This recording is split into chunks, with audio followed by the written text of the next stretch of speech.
Мен Құрманғазы атындағы ұлттық консерваторияның халық әні кафедрасына 1991 жылы қаңтар айынан бастап оқытушы болып келдім. Ол кезде біздің кафедра меңгерушісі Жанбек Карменов аға болатын. Өкінішке орай, ол кісі 92 жылдың жазында өмірден озып кетті да. Одан кейін кафедра меңгерушісі Қайрат Байбосын ағамыз болды.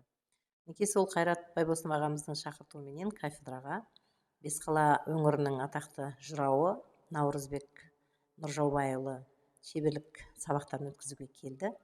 Менің классымда Наурызбек ағамыз отырып сабақ берді. Өзінің қолында домбырасы бар, ол домбырасы құралмалы болатын. Дегеннен кейін өзі құрап алып, жаңағы футлярынан шығарып құрайды, содан кейін барып, ал енді балалар мынандай термен бүгін үйренеміз дейді, балаларға отырғызып қойып термен сөзін жаздырады. Одан кейін өзі бір рет орындап береді, сөйтеді да, ал кел, енді сен айт осыны дейді.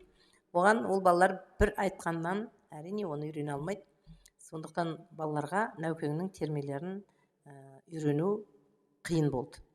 Сөйтіп, ол кісі бір ай шамасында келді, 2 ай шамасында отырды, бірақ балалардың ешқайсысы ол кісінің жырын термесін үйрене алмады.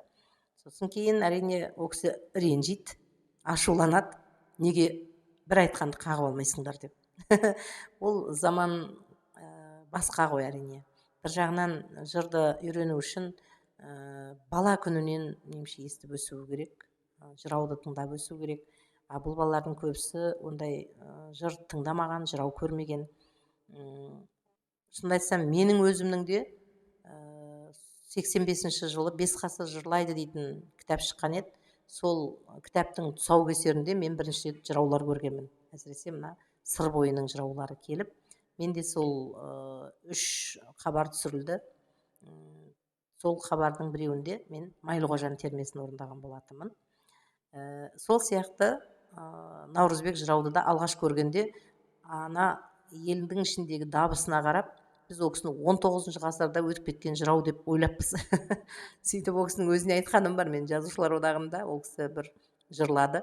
Сонда таң қалып мен айттым, аға, мен сізді 19 ғасырдың жырауы екен десем, сіз бар екенсіз ғой дегенімде ол кісі ренжіп қалды. Мен бармын ғой деп. Содан консерваторияға келіп, жаңа балаларға жыраулық өнерден шеберлік сабақтар өткен еді. Балалар кейіннен келмейтін болды, себебі аға ұрсады, ренжиді. Сосын отырып алып мен өзім үйрендім.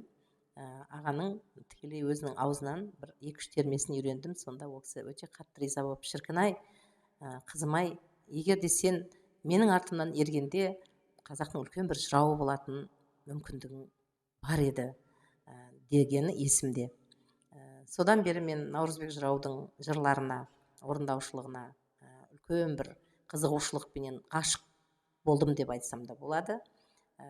Әрине ол кісінің алдынан өтіп, тікелей бала күнінен тоқтамай сол кісінің жырларыменен ауырып, халықтың алдында жырлап жүрген жыраулардың жөні басқа.